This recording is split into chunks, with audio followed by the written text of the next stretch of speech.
حامدا ومصليا أما بعد فأعوذ بالله من الشيطان الرجيم بسم الله الرحمن الرحيم اقرأ باسم ربك الذي خلق الإنسان من علق اقرأ وربك الأكرم الذي علم بالقلم علم الإنسان ما لم يعلم صدق اللہ العظیم۔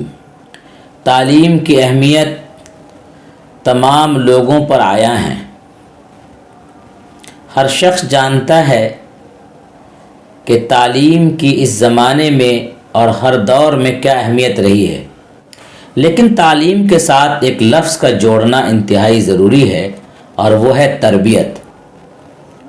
لہذا تعلیم کے ساتھ ہمیں تربیت کا بھی لفظ جوڑنا چاہیے اور تعلیم کے ساتھ تربیت کا بھی بہترین نظم رکھنا چاہیے۔ اچھی سے اچھی تعلیم ہم نے حاصل کر لی، لیکن تربیت اگر نہیں ہے تو یہ ایسے ہی ہے جیسے ہم نے اچھا سے اچھا کھانا کھا لیا لیکن ہمارا معدہ اسے ہضم نہیں کر پا رہا ہے۔ ظاہر سی بات ہے، جس طرح اچھا کھانا اگر ہضم نہ ہو سکے تو ہمارے جسم کو نقصان پہنچاتا ہے، اسی طرح سے اچھی تعلیم اگر اس کے ساتھ تربیت نہ ہو تو ہمارے معاشرے کو نقصان پہنچاتی ہے۔ اسی لیے جب کسی زمانے میں انگریزی تعلیم میں تربیت کا انتہائی فقدان تھا اور انگریزی تعلیم کے ساتھ انگریزی تہذیب میں لوگ رنگ جاتے تھے، ایسے وقت میں اکابر علماء نے انگریزی کی تعلیم کو منع کر دیا تھا، اس لیے کہ جو انگریزی تعلیم دیتے تھے وہ اپنی تعلیم کے ساتھ ساتھ اپنی تہذیب بھی پروستے تھے، اور جس کی وجہ سے ایک مسلمان کا مسلمان باقی رہنا یا اسلامی تہذیب کے ساتھ باقی رہنا مشکل ہو جا رہا تھا۔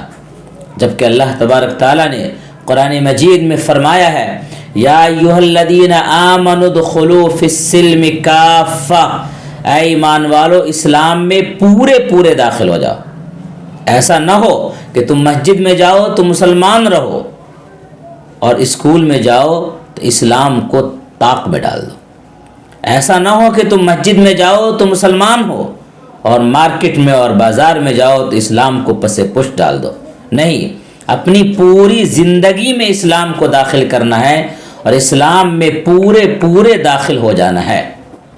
تو ہمارے اکابر نے جس وقت انگلش کی تعلیم سے منع کیا تھا، اس کی وجہ یہی تھی کہ وہ انگلش کی تعلیم کے ساتھ ساتھ وہ اپنی انگریزی تہذیب پروستے تھے، اور اس لیے اکابر نے منع کیا۔ بعد میں جب انگریزوں کا دورہ ختم ہوا، جب انگریزوں کا زمانہ ختم ہوا، تو جیسے تمام تعلیم ہمارے لیے ضروری ہے، اسی طریقے سے انگلش کی تعلیم بھی ہمارے لیے ضروری ہے۔ علماء کرام نے اس کی اجازت دی۔ لیکن آج جب اسکول کی تعلیم کو دیکھتے ہیں تو بڑی خوشی ہوتی ہے کہ بہت سارے اسکول میں بہت معیاری تعلیم ہوتی ہے، لیکن اس کے ساتھ ساتھ جب یہ دیکھنے کو ملتا ہے کہ مسلم مینجمنٹ والے اسکول جو ہیں وہاں بھی انگریزی تہذیب کا غلبہ ہے، اور انگریزی تہذیب اگر دیکھنی ہو تو ان کے پروگراموں میں دیکھ لیجئے، ان کے پروگراموں میں گانے کا اور بجانے کا اور ڈانس کا اس قدر رواج بڑھ گیا ہے کہ محسوس ہی نہیں ہوتا کہ یہ کسی مسلمان کا اسکول ہے۔ بعض لوگ تو اپنے مسلمان ہونے کا ثبوت اس طرح سے دیتے ہیں کہ شروع میں کچھ نعت بجا دیتے ہیں، اس کے بعد پھر گانے پر بچیاں تھرکتی ہیں اور بچے ڈانس کرتے ہیں۔ یہ کہیں سے مناسب نہیں، یہ انسان کی عقل کے بھی خلاف ہے۔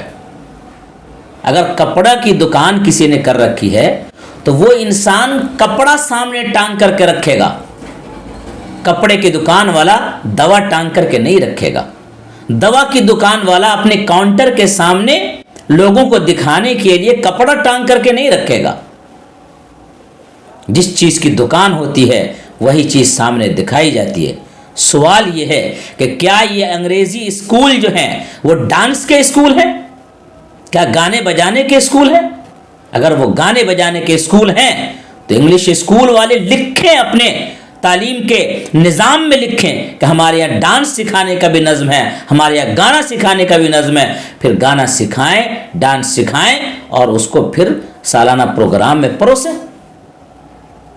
لیکن کہیں نہیں لکھا رہتا ہے۔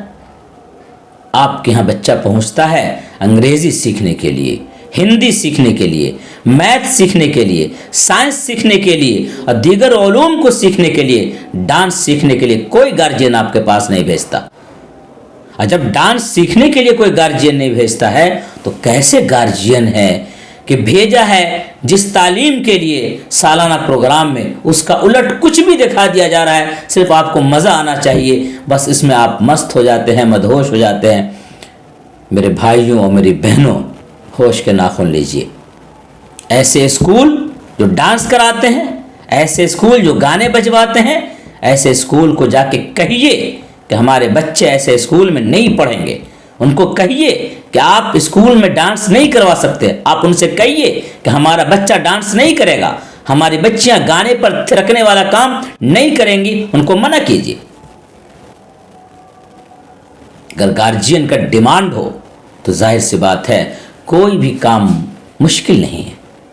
اگر گارجین یہ ڈیمانڈ کر دیں کہ ہمارے بچے کو ڈانس نہیں کرانا ہے، اور اگر ڈانس کرائیں گے تو ہم اپنے بچے کے فیوچر کے بارے میں کچھ اور سوچیں گے، تو ظاہر سی بات ہے آپ کہہ کر کے دیکھ لیجئے اسکول والے ڈانس نہیں کرا سکتے۔ ابھی تو فلمی انداز میں اسکولوں میں جو ڈانس ہوتا ہے، ٹیچر بھی تھرک رہے ہیں، بچے بھی تھرک رہے ہیں، بچیاں بھی تھرک رہی ہیں، اور تمام کے تمام لوگوں سے غیر سنجیدگی کا مظاہرہ ہو رہا ہے۔ اور اس سے زیادہ افسوس یہ ہے کہ سامعین سامعات کا ایسا جمگھٹا رہتا ہے جیسے لگتا ہے یہ سب گانا سننے والے لوگ ہیں، یہ سب ڈانس کے رسیا اور ڈانس کے چہیتے لوگ ہیں جو ڈانس دیکھنے کے لیے آئے۔ اس لیے اسکول کے ذمہ داروں سے بھی بہت ہی درد کے ساتھ اور پیار کے ساتھ اور محبت کے ساتھ گزارش ہے کہ آپ بہت سارے دلچسپ پروگرام، معلوماتی پروگرام رکھ سکتے ہیں، نہ یہ کہ ڈانس ہی رکھ سکتے ہیں۔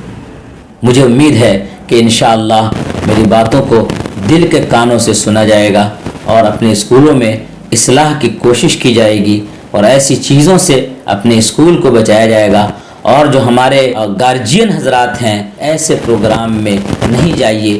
رسول اللہ صلی اللہ علیہ وسلم کے کان مبارک میں گانے کی آواز آتی تو آپ صلی اللہ علیہ وسلم اپنے کان میں انگلیاں ڈال کے تیزی سے آگے بڑھ جاتے کہ اس جگہ پر اللہ کا عذاب آ جائے گا، اور ایسی جگہ پر ہم باضابطہ پروگرام بنا کر 2 گھنٹہ 3 گھنٹہ جا کر کے بیٹھیں اور گانا سنیں اور ڈانس دیکھیں، یہ کہیں سے مناسب نہیں ہے۔ اس لیے میں امید کرتا ہوں کہ انشاءاللہ ان باتوں پر ضرور عمل کیا جائے گا اور اپنے پروگراموں کی اصلاح کی جائے گی۔ وآخر دعوانا ان الحمدللہ رب العالمین۔